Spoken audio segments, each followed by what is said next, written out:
We're entering a new era of business, a new era as a collective. It's an era of doing business from heart, from soul, from love, and from divine directive. It's a kind of business that is genuine and personal and transformative and evolutionary. Welcome to the Soul Sourced Business Summit. Anaiya Sophia is a mystic, storyteller, soul oracle, and author of Revelatory wisdom. She teaches workshops throughout the world and is best known for the creation of Sacred Body Awakening. She carries an oral message that stirs the remembrance of a continuous lineage within the feminine principle that throughout the centuries has preserved its spiritual dignity without the need for permission or recognition from any other source. Anaiya lives in the Cathar region of southern France with her beloved husband Pete Wilson. Together they run a B&B at the base of the Monte Seguro, where individuals, families, and large groups can come and stay.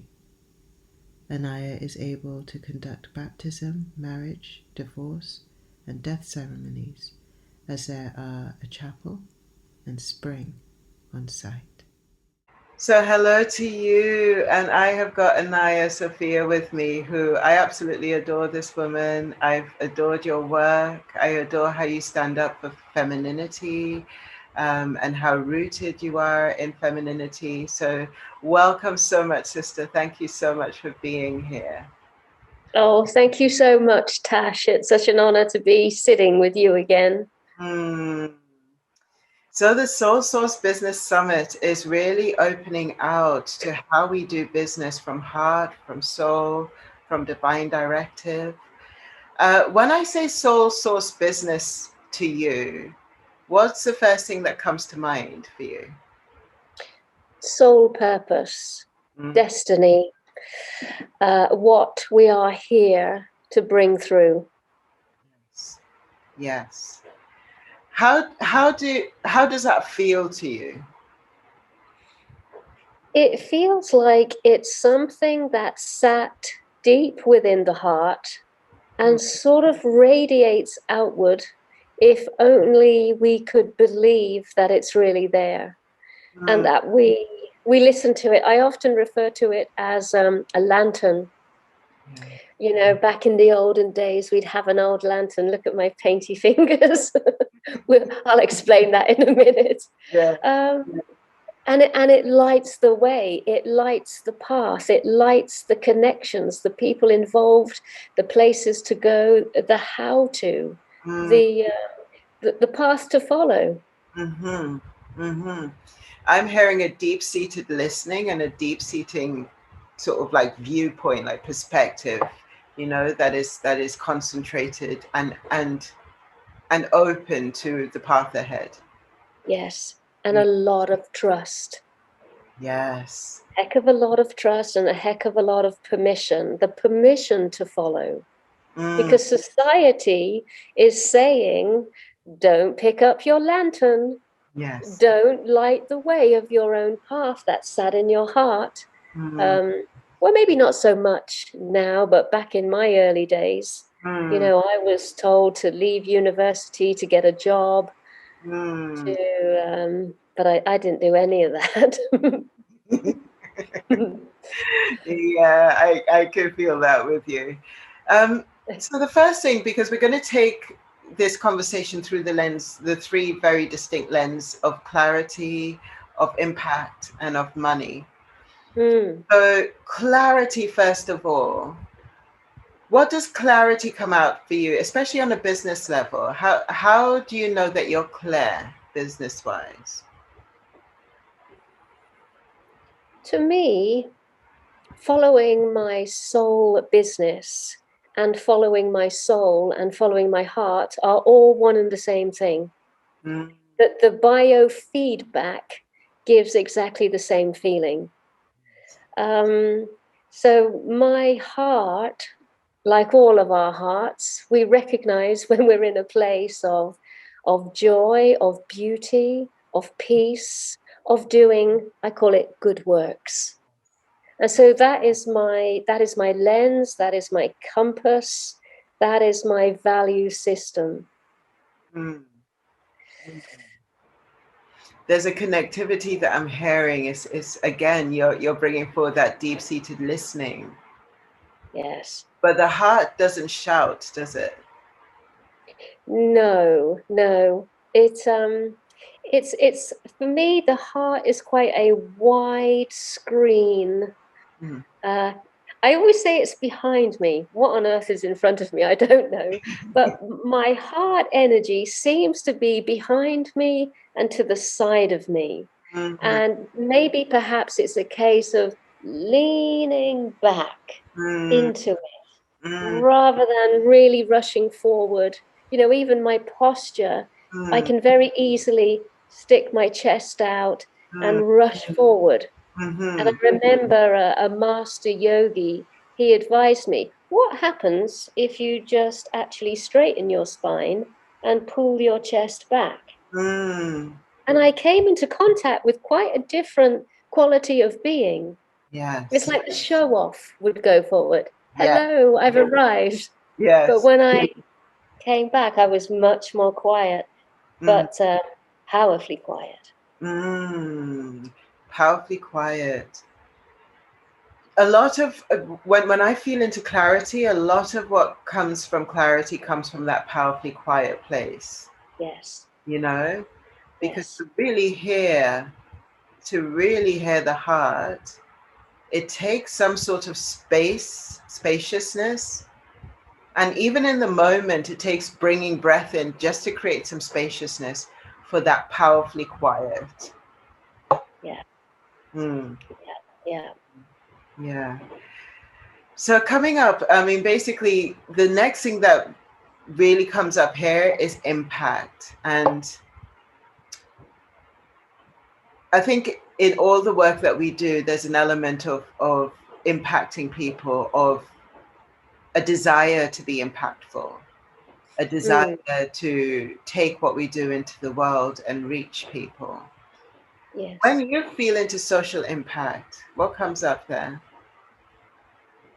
I mean, at the moment, in the last month, this property Mm. has come my way, and even before obtaining it, I had this feeling that I was going to turn sideways and sort of disappear into it. Yes. And that is exactly what has happened. Mm. And that's why when you invited me to come on this summit, it Mm. was such a big yes. Mm. Because I remember viewing this place. I mean, it's ridiculous. It's like a village. Yes. It's an old Catholic holiday school vacation center for children, Mm. and it's been standing empty for a while now.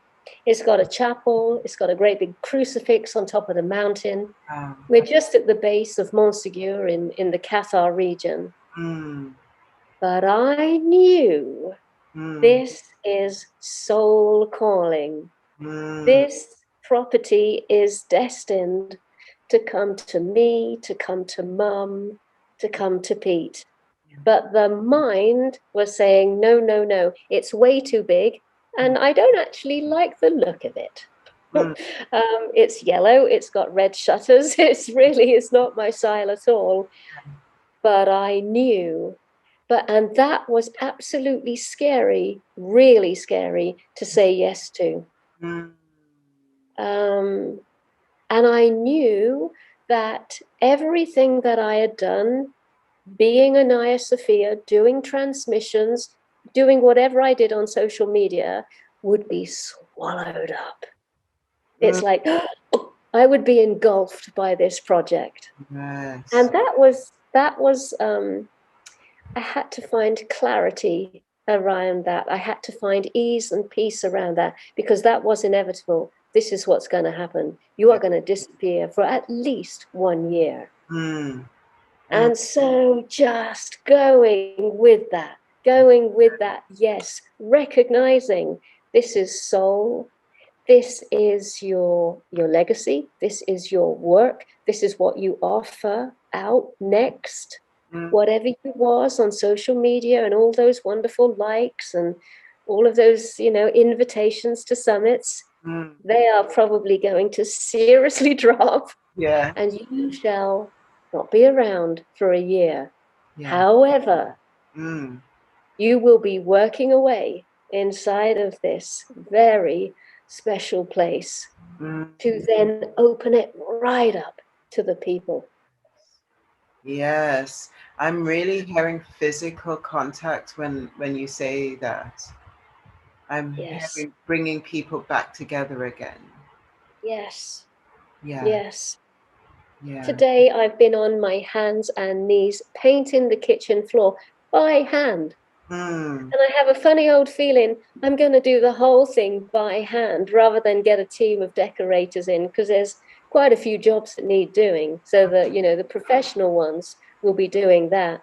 So it's like I'm going to tentatively, by hand, Yes. restore this great big old house. Yes. And what I'm hearing is that you're going to stamp every corner of that house with your divine essence. Yeah. Yes. Yeah. Yeah. The project. And I could hear the clarity, and I could also hear the vision of your impact through this. Just share that a little bit with us, because I can feel a very clear vision of impact that you feel through this project. Well, it's all tied into Mary Magdalene, the Cathars, and the quality of life that once lived here in these French Pyrenees. There's always been a particular spiritual tradition that doesn't really have a name, to be honest, but has called itself Catharism or Gnosticism. And it got stampeded out with 2 crusades. Right. So my absolute soul calling is to really resurrect that and make it very palpable, very spoken about, very much visited. And this is what this beautiful house shall become, a place where we can meet and stay and sleep and hang out and walk those old paths again and go into those old caves again to receive that level of communion with that other world that is so palpable here in this mountain range. Mm, mm. So it's bringing. So first off, I'm seeing 5D, and I don't Yes. know when I say that, it's kind of like there's a languaging around 5D that seems to be very common in our collective mindscape. But as soon as you said that, I saw that. I saw the bridging of two worlds, and also the looking into another world, but both ways. Yes. Yes. And I'm really feeling that in your work is that expansiveness that allows people to actually see themselves past who they assume themselves to be. So really bringing in a multidimensional aspect to the perspective of a person and what they have with themselves, but also I'm hearing with the land or with the earth itself. Yes. Yes. Yes. Yes. Yeah. This used to be, the location used to be a Cathar cross path Mm, where they would meet and exchange herbs, documents, anything of importance. mm, And of course, there's so many local stories that say there's something buried here, right. Yeah. Yeah, and obviously I like that story. Yeah. Yeah. As There is like, this old as tale. like a treasure or something. Well, yeah, there is this old tale. It's called the Book of Love. That's obviously the English translation of it. And people say that Jesus and Mary Magdalene wrote a gospel together. Mm, And this is what Mary brought to France, and this is what got handed down to the Cathars, and this is what escaped Montségur just before everybody got burnt in the flames. And it's never been found. The other 2 manuscripts that the Cathars carried, they've been found, but the Book of Love was never found. Mm. So, of course, you can imagine what I'm thinking. Yeah. Yes. And what I'm also hearing as well is that the energetic the palpable energetic frequency and template of that is there. Yeah. Yes, Yeah. yes. So you're going to be receiving that on a multiple of different levels is what I'm hearing. Yes, Yeah. yes. But, to step into what we've stepped into required my willingness to let go of the social media and, all the interest Mm, that may have been coming my way. I had to and mm, will continue to surrender the lot. mm, That's what it takes to really step into the invitation that's mm, being presented. And this goes to obviously everyone who's listening. mm, The soul path, the soul mission will endlessly, most likely, require many, many deaths along the way to become reborn as something more, the same, but more. yes. And if you're going to cling to what you've been, Ah, painful. Right. yeah, limited. Yeah. Yes. I mean, that's a big one because we like comfort as human beings, you know, Yes. and we like repetition to a certain degree. We like to know certain things are available to us and the stability of certain things are available to us, so that when we see that something is leaving or something is transitioning or something is becoming something else, there can be a lot of fear around that and a lot of clinging onto that. But when I witness the soul, we normally come to some kind of conclusion with one thing. So there's a closing of one chapter and an opening of another. And so sometimes there's a complete disintegration of one thing so that you can be present to the other. And I'm hearing you say that very, very clearly, you know. So Yeah. for example, with the internet and social media, etc., like that, um, there's a new language that's coming into our mindscape, right? And into our collective around what all of that means. Because for a lot of people, the current format is incomplete and it doesn't feel 100% good for the human in the Yes. format that it's running in. And so the requirement is to develop a whole different system and way of being in the midst of all of this.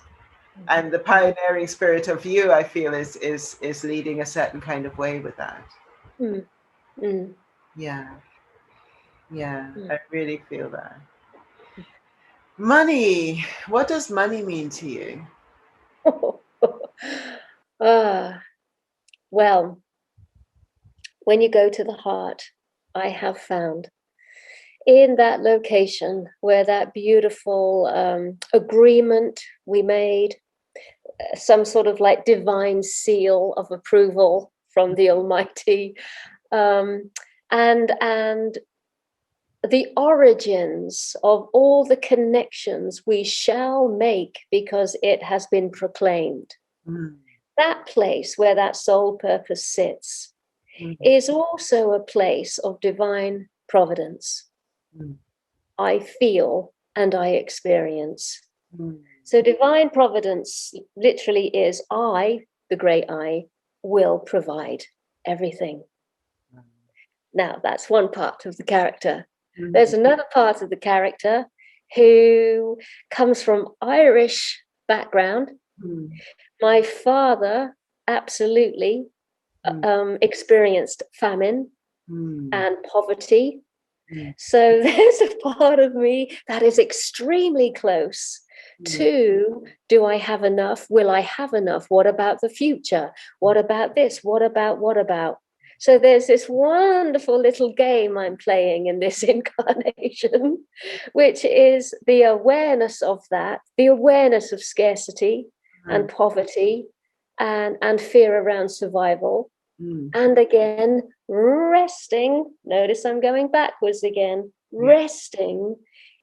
I've got 51 years worth of evidence to prove that divine providence exists. So just as I'm about to pay out my last euro, boom, in comes a surplus.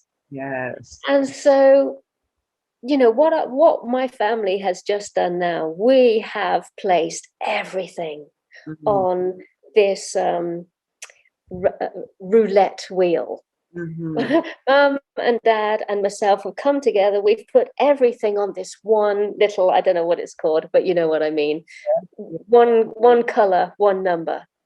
And the wheel is going round. But we've done that because we know. But of course, I'm not walking around 24/7 in a 100% of divine knowing. I'm not. I'm constantly in movement with this. Oh my God, what have we done? And yes, this was always going to be. I'm breathing with that, right? Breathing with that. Yeah. Yeah. Anaiya, I'm hearing about you just taking us through an experience, whatever experience feels in alignment to you. But I know that you're sitting in a very potent time, and I hope you don't mind me sharing, but your father has just transitioned. Yes. You're with your mother here at the moment, and you're developing this project, and there's an opening, a soul opening that I feel with you that is just immense and beautiful, even though, there's a sort of a freshness of navigating this new space that you're in as well. Yes, yes. But I'm hearing a transmission coming through from you. Would you be happy to share that with us? Yes, I'll do my best. You're quite right, Tash. I am living and sitting with a tremendous thing that's just happened. My father, who is the Irish side of myself, as I said, he's the one who experienced that great poverty. Well, just before he passed over, he gifted me and Mum this great big house. Mum's in this lovely apartment. The rest of the property has gone to me. I'm the only one. And he wanted to see me get my hands on this dream I've had whilst alive. And he got to see, he got to hear, he got to experience. Now, my father, this is the biggie. My father was a Catholic and a very Christed religious man. He knows how much I'm drawn to the Cathar tradition. He knows this property has a chapel and that I'm going to do my best to make it a Cathar chapel. So he has literally handed me this on a plate. And the other day, not too far from where we're sitting, my father's ashes are in an urn. And at the weekend, me and Mum are going to turn him into a tree. I know that might sound a bit odd, but we're going to plant a tree and his ashes will go into the roots. So my father has now become part of this land. Yes. And no doubt Mum will too. And no doubt I will too. So this is just blowing my mind. Yes. Let's just say 20 odd, 30 years from now, I will no longer exist. I will not exist. But my essence is in the land. And I'm kind of like, I keep having these flashbacks. Who am I? Am I the land? Or am I this little human walking around in this house? Yes. Because one day soon, I will just be the land.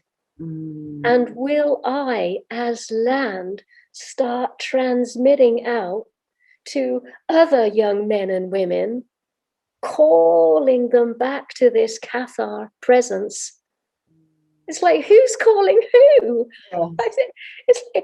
It's a biggie, Tash. I have no words for it yet, no understanding, Yes. but the odd glimpse every now and again.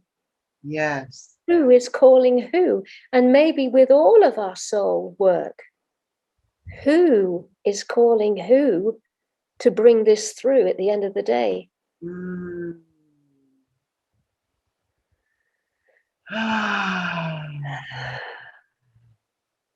I'm fully receiving that. I am fully receiving that. And there's something here because soul source business. There's something about the individual soul that is you and I. And then there's something about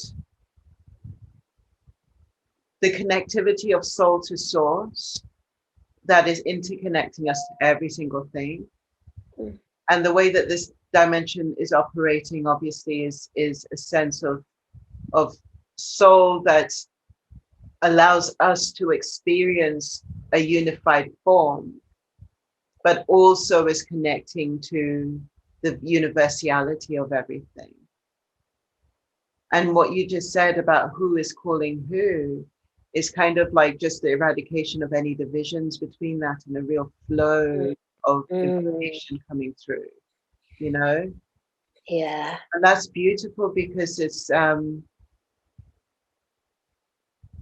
for so very long, I think on a collective level, that would have confused many of us to have just that simply that flow, hence the dividing up and the understanding and the divisions, etc.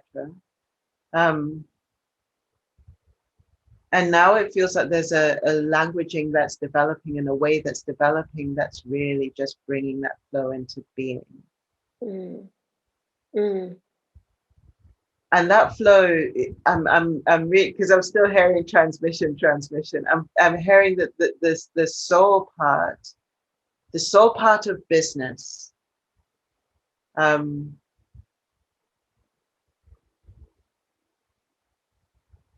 The soul part of business that is somehow asking for an expression through you in this moment. Mm. Do you feel that? Mm. Do you feel that? Yeah. Yes. It goes back again to that divine providence. I will provide.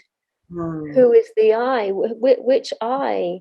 And it doesn't matter. It really doesn't matter. But at first we will get a sense of, oh yes, God will provide, Goddess will provide. But what if that gets really close to the heart? What if you really trust that you will provide, that you are capable of providing every resource? That is a biggie. Yes. Because if we've been working class or lower middle class, I know class is weird, but I come from Britain. We're going to have a hard time believing that. But I dare you. I mean, now is the time, surely. Now is the time to just rip any limitation off. You will provide. Yes. Wow. It's like there's like just these waves of echoing through what that really truly is in existence, in embodiment. In embodiment, how we weave when we're really living from that place. And what I'm seeing is a disintegration of the separation of goddess and self, of God and self. Yeah. Of the all encompassing and the tiny little expression of. Yes. Like a integration of the divide. Yes. And this has nothing to do with the secret.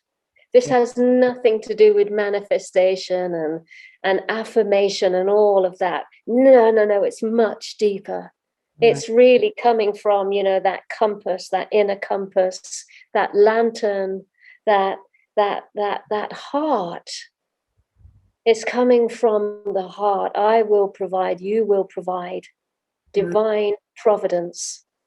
You shall have everything you need to bring this forth. And zero arrogance, obviously.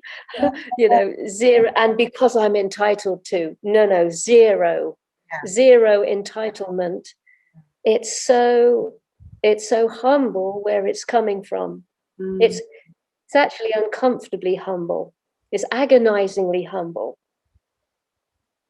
And I think that's what might make us like shy away. Because of it, it'll tap into worth. Yes. Am I worthy of this? Yes. Yeah. And as soon as you said that, I was seeing how its roots, the root of the soul of that is in connectivity and community, which is why it's so helpful. And also, which is why I will be provided for, I am the provider, all of those things in the one nutshell, Yes. Because it's where is that going? Yes. Where that's going is into connectivity and community, isn't it? Yes. Yes. When I say community, because I love actually hearing the different reflections, but when I say community, what comes forward to you? To me, community is those with the same quality of heart and soul. It's not like who lives close to me. To me, that's just me. Yeah. Like your community, because Yeah. we have a thing. Community can be found online. Community can be found in music, musicians, artists, poets, people we've never actually met. Like, for instance, David White. Love David White, a poet. I am in communion with him. So community really is very close to that word communion. I think it's probably all the one family.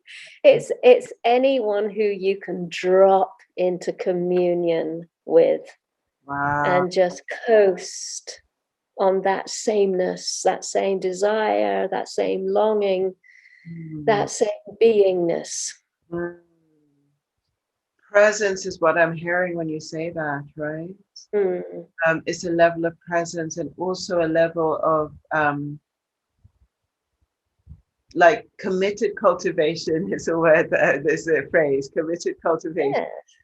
But where you really are tuning into resonance.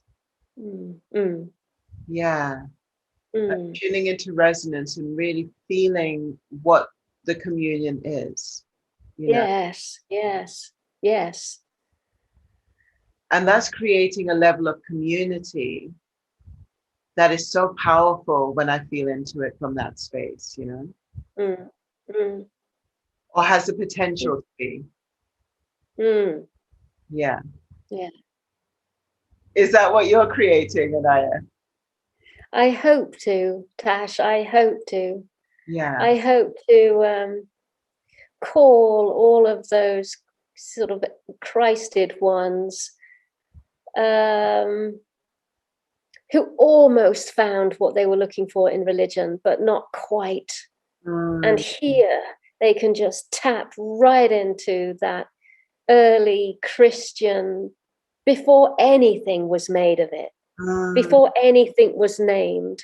Yes. That beautiful, golden is the word that always comes, that cherished way of being together, pristine and joyful and honest and true. Christ did. So just talk to us a bit about what Christ actually means to you. To me, Christ is goodness. Goodness. And that can have a little bit of a bad reputation. No one wants to be good. But it's not about being good. It's a goodness. It's a wholesomeness. It's a frequency. It's a presence. It's a way of being. It's not boring. It's not, certainly not limited. It's not restrictive in any way. But of course, the dogma has taken that word and like, let's make it bad and boring. It's not. It's, to me, I understand that when I'm in it, as freeing, as liberated, as everything's possible. Height, depth, width. Yeah, and it's so easy to just slip in. It gets chaotic when you're trying to be something other than that. That's been my experience. It's complicated. When I say goodness, it has no opposite. It's like love. It doesn't have an opposite. Yeah. Love doesn't have an opposite to you. No. I'm sure it does. To me, no. Yeah. Wow. So love just is to you. Yes. It's not in the game of duality. Wow. It looks lovingly upon duality. Yeah. Oh, duality. So basically it's a frequency that surpasses the split. Yes. Yeah. Wow. I've not quite seen the unification of that before, so that's interesting. I've always seen love from the lens of duality. So to see love beyond the lens of duality, quite fascinating. And to hold that within like cellular structure and within being, it's quite fascinating as well. And I guess when we speak about unconditional love, that's essentially what we're speaking about, because we don't tend to speak about unconditional love and then say unconditional fear or unconditional hate, or we don't tend to do that. We tend to say unconditional love, don't we? Yes. Yeah. And when you I find that odd. You do? Why do you find that odd? I find it fascinating that people have so many like different words, and then there's unconditional love. Yeah. And to me, I'm just scratching my head like, there's only one. Yeah. I can totally see, of course I can, all of our sort of human notions of how we're loving, but we're actually not really being loving at all. But being so fresh through the dying process of my father, as you must know, Tash, the heart just opens beyond. So obviously I'm close. I'm close to a greater feeling of love than I usually am. And it's not just a feeling, it's a love in action. It had to become action to witness the dying process. Yes. That requires action, to sit there and kiss and cradle and stroke your dying father. And then, when the body turned up a few days ago, I was expecting him to turn up in a coffin. But he didn't. Oh, wow. So he's been laying in rest in the chapel for 5 nights, as he is. So that was a huge, great big step to take. Yes. Wow. Ooh, that's really hands-on. Yeah. I hear you. And so, the love for him, the love of him, the love coming through me from him, just takes you on that journey. Yes. And the little girl inside of me, she has to just grow up massively. But she's still there, like, ooh, there's your father's dead body.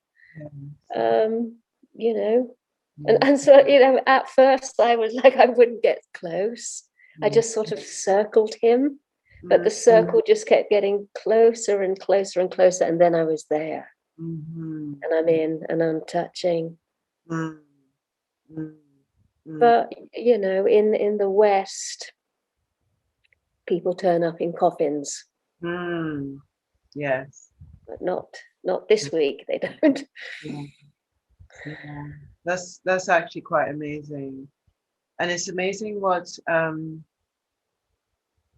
because I've witnessed that myself, that what a business means in the midst of something so incredibly profound as a completion of someone's life, and especially somebody who on a soul level is so close to you on a physical soul level, you know. What business has meant to me after having gone through this experience, because I've recently you know, said goodbye to my mum on so many different levels, and hello to her on so many different levels, you know. It brought community right to the center of everything. And when you said just now about growing up, I felt that completely, because on my mother's side, there's nobody that I can look up to. All of the people that were in the living room, in my grandmother's living room, they're all gone. Yeah. So I've now become the elder of that side. And I used to have a vanity relationship with the word elder. No, I don't want to be an elder, you know. But now there's an embracing of an act of completion, you know, that goes past any kind of age thing or anything like that.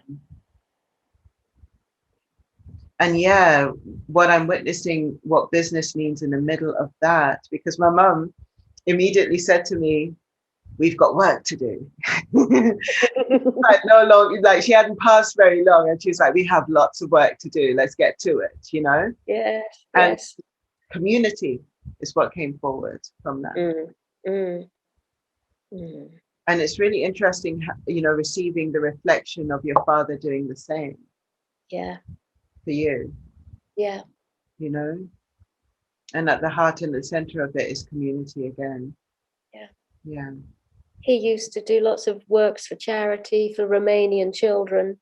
And I could sort of like feel that sort of landing on my shoulders, because this place used to be set up for children. We've got hundreds of little single beds.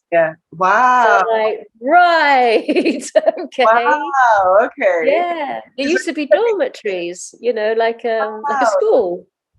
Oh my gosh, because when you said it used to be set up, I assumed that it used to be and now it moved on, and you know, that everything had been taken out, and you've got like, wow, so all of the beds and everything is still there. Yeah. Oh my gosh. Yeah. Children are going to play a real role here. I just know it. Oh my gosh, that's amazing. Yeah.